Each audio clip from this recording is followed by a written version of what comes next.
여기 디저트 카페를 운영하는 미국인이 분노한 채 소리를 지르고 있습니다. 아니, 한국인들은 왜 자꾸 내 매장에 악플을 다는 거야? 한국인들은 질투에 찌든 최악의 민족이야. 하지만 그렇게 한국을 저주하던 그는 이내 한국인들의 댓글의 정체를 알고 경악을 금치 못하고 마는데요. 그렇다면 이 외국인은 대체 무슨 일을 겪었던 것인지 자세한 내용 살펴보도록 하겠습니다. 안녕하세요. 저는 미국에서 디저트 카페를 운영하고 있는 조셉이라고 합니다. 저는 어렸을 때부터 디저트에 굉장히 관심이 많았는데요. 그래서 이탈리아로 유학을 간 적도 있고 고급 바리스타 자격증까지 취득했죠. 그리고 다양한 유명 제과점이나 호텔 등에서 근무하며 경력을 쌓았습니다. 사람들은 우수한 성적과 자격증, 그리고 화려한 경력을 가진 제가 당연히 근사한 곳에서 일할 거라고 생각했지만 저는 전혀 다른 목표가 있었는데요. 그건 저렴한 상권을 중심으로 많은 체인점을 내는 것이었습니다.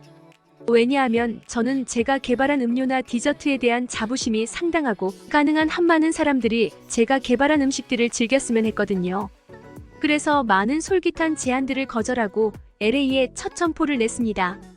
반응은 폭발적이었어요. 모두가 제 디저트와 커피에 만족했고 줄까지 서가면서 제가 개발한 음식들을 즐겼거든요. 저는 저렴한 가격을 통해 더 많은 사람들에게 음식과 음료를 대접하고 싶어서 상대적으로 인건비가 저렴한 중국인들을 위주로 채용했는데 처음에는 이 결정 또한 매우 탁월한 듯 보였습니다. 중국인들은 시간 개념이 없고 산만하긴 했지만 그래도 자신이 해야 할 일은 열심히 하는 듯 보였거든요. 어쨌든 카페는 성공적으로 운영됐고 저는 단숨에 3호점까지 낼 수 있었는데요. 당연히 모든 점포에는 저렴한 중국인 직원을 고용했죠. 그런데 중국인을 고용하다 보니 생긴 문제가 하나 있었습니다. 바로 제가 한국인을 싫어하게 됐다는 것이었는데요. 왜냐하면 다른 국적의 사람들은 가만히 있는데 꼭 한국인들만 구글에 제 카페에 별점을 깎고 비판의 댓글을 달며 때로는 제게 직접 중국인 직원들이 불친절하다며 컴플레인까지 걸었거든요. 그때까지만 해도 저는 3개나 되는 점포를 관리하느라 무척이나 바빴고 그들의 비판을 대수롭지 않게 생각했습니다.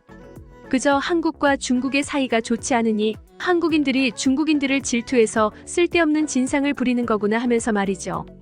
하지만 하늘을 찌를 듯한 엄청난 매출을 보이던 제 카페는 점점 매출이 떨어지기 시작했고 결국 매출이 감소세로 돌아선 뒤 몇 달이 채 안 돼서 매출은 최고점 대비 20% 수준으로 곤두박질치기 시작했습니다. 아무리 오픈 효과를 감안하더라도 이건 너무도 비정상적인 감소세였기 때문에 저는 매장 관리를 뒷전으로 한 채 이 문제에 대해 조사하기 시작했죠. 그리고 이내 저는 중국인 직원들의 경악을 금치 못할 충격적인 장면들을 목격하고 말았는데요. CCTV로 확인해본 중국인 직원들은 정말로 한국인들의 주장처럼 근무 태만과 불친절한 응대를 밥 먹듯이 하고 있었기 때문입니다. 그들은 제가 점포에 나와 있을 때는 친절한 척을 했지만 제가 다른 점포를 관리하러 가면 완전히 돌변했고 중국인이 아닌 다른 동양인을 보면 주문을 안 받거나 음료에 장난을 치는 등 최악의 서비스를 제공하고 있었습니다. 그리고 그들끼리만 있을 때는 몰래 음료나 디저트를 집어먹거나 페트병을 가져와서 퇴근할 때 음료를 양껏 담아가는 경우도 많았죠. 심지어 중국인 직원들은 점포끼리 모두 연결되어 있는지 제가 다른 점포를 갈 때 전화를 해서 미리 말려주는 듯 보였고 이들의 치밀한 계획 때문에 저는 중국인 직원들의 만행을 도저히 눈치채지 못했던 것이었습니다. 그러나 무엇보다 치명적이었던 건 바로 이들의 아이디어 도둑질이었는데요. 제 점포 근처의 상권을 조사하다 보니 꼭 옆 블록에 대놓고 제 카페와 똑같은 카페가 생겨 있더군요. 카페의 인테리어, 음료, 디저트 전부 똑같았는데 이건 제가 10수년에 걸쳐 직접 개발한 것들이기 때문에 그이들이 제 아이디어를 표절했다는 것을 한눈에 파악할 수 있었습니다. 심지어 이 표절 카페의 사장이나 직원들도 전부 중국인인 것을 봐서 아마 제가 고용한 중국인 직원들이 제가 음료나 디저트를 만들 때 참조하라고 뒀던 레시피를 그대로 판매한 모양이었죠. 중국 기업들이 산업 스파이를 고용해서 미국 기업의 각종 IT 기술들을 훔쳐간다는 사실은 진작 알았지만 카페 레시피까지 훔치다니 저는 이들의 악랄함에 치가 떨렸습니다. 하지만 제가 할 수 있는 건 아무것도 없어 보였죠. 상황이 이렇게 되니 저는 한국인들의 비판을 귀담아 듣지 않은 것을 후회하게 되었습니다.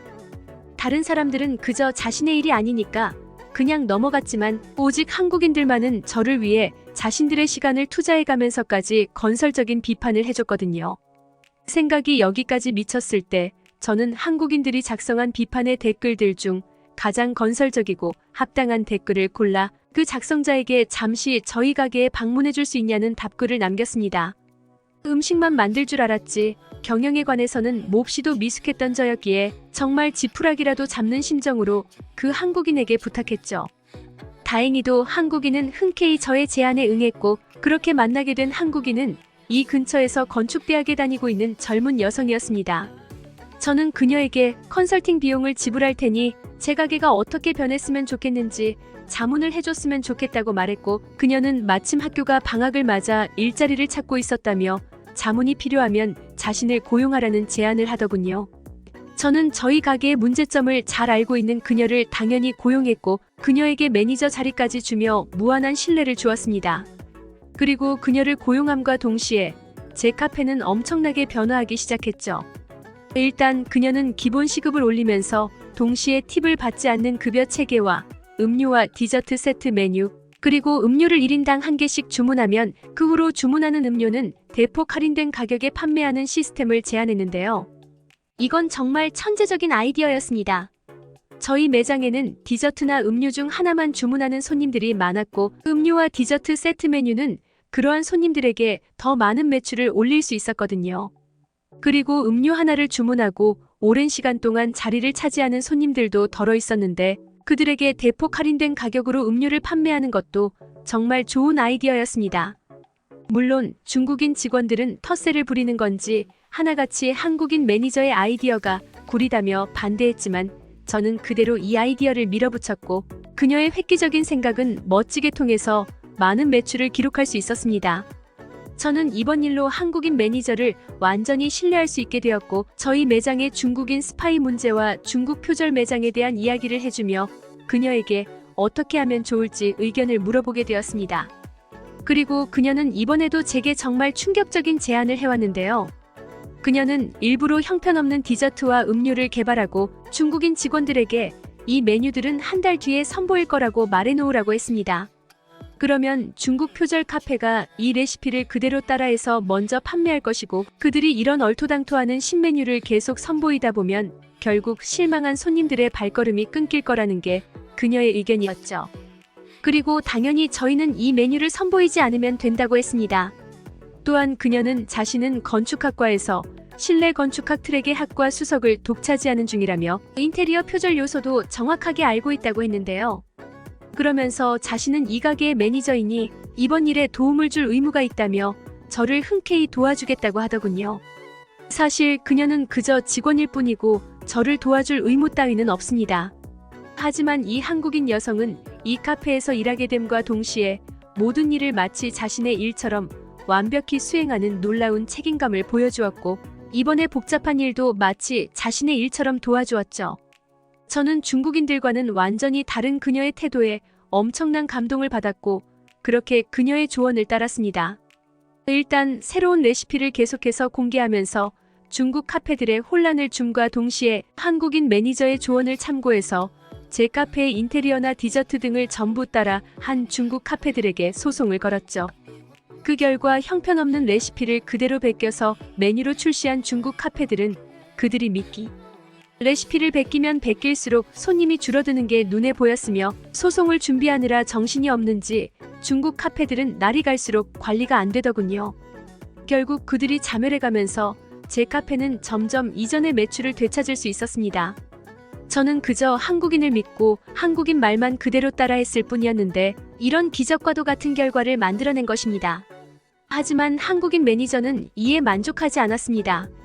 중국인 직원들은 믿을 수가 없다며 이제 중국 카페가 망해버렸기 때문에 더는 중국인 스파이들을 이용할 가치가 없으니 전부 해고하라고 조언했거든요.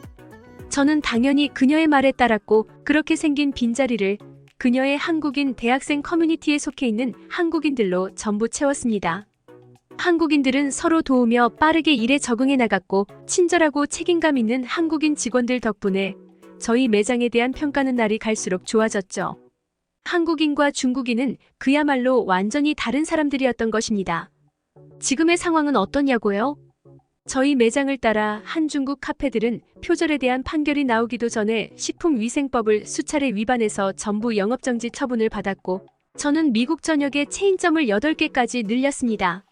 물론 한국인들의 도움이 아니었다면 이런 대성공은 불가능했겠죠. 그 중에서도 전 매니저이자 현재 제 아내가 된 그녀의 도움이 없었다면 저는 중국인들의 표절에 의해 완전히 쫄딱 망했을 거라 확신해요. 한국인들 덕분에 카페를 살릴 수 있었던 미국인의 사연이었습니다. 여러분들의 구독과 좋아요, 알림 설정은 영상 제작에 큰 힘이 됩니다. 듣기 주셔서 감사합니다. 오늘의 영상은 이게 전부입니다.